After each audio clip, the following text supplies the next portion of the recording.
జపాన్లో జరిగిన Asia Pacific stroke conference లో పలు దేశాల ప్రముఖ వైద్యులు పాల్గొని తాజా పరిశోధనలు అనుభవాలను పంచుకున్నారు. క్యాంపస్ లో అధునాతన stroke care global and local challenges theme తో సదస్సు నిర్వహించారు. ఈ సదస్సులో ఇండియన్ స్ట్రోక్ అసోసియేషన్ అధ్యక్షురాలు డాక్టర్ విజయ ఆహ్వానిత స్పీకర్ గా పాల్గొన్నారు.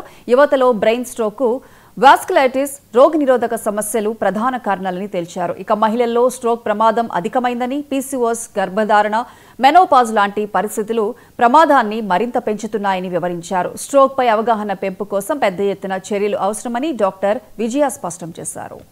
ఏంటంటే మనకి బ్రెయిన్ స్ట్రోక్ మీద మీ అందరికీ చాలా అవగాహన ఉన్నది. పెరాలసిస్ లేదా బ్రెయిన్ స్ట్రోక్ అనేది ప్రపంచవ్యాప్తంగా కూడా ఇప్పుడు చాలా ముఖ్యమైన జబ్బు అని గుర్తించారు. దీని మీద WHOతో సహా, వరల్డ్ స్ట్రోక్ ఆర్గనైజేషన్తో సహా ఎన్నో ఆర్గనైజేషన్స్ పనిచేస్తున్నాయి ఈ బ్రెయిన్ స్ట్రోక్ని మనం తగ్గించడానికి తీవ్రతని.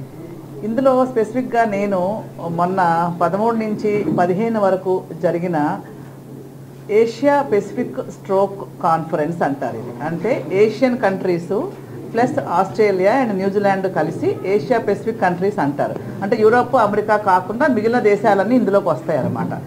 ఈ పర్టికులర్ ఆర్గనైజేషన్ యొక్క స్ట్రోక్ కాన్ఫరెన్స్ జపాన్ కోబే నగరంలో జరిగింది. మెడికల్ యూనివర్సిటీ అనేది అక్కడ హ్యూగో మెడికల్ యూనివర్సిటీలో జరిగింది.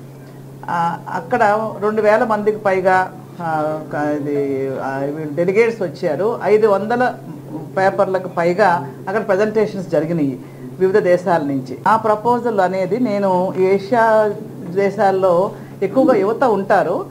ఈ పెరాలసిస్ అనేది మనకి ఏషియా దేశాల్లో తొందరగా వస్తుంది.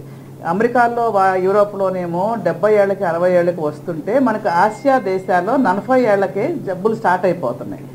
అందుకని దీని మీద ప్రత్యేకంగా మనకి పరిశోధనలు జరిపి దీని నివారణకి చర్యలు చేపట్టాలనే ఉద్దేశంతో ఈ ఏషియా పెసిఫిక్ ఆర్గనైజేషన్ మొదలైందనమాట. ఇక్కడ ఇవాళ సబ్జెక్ట్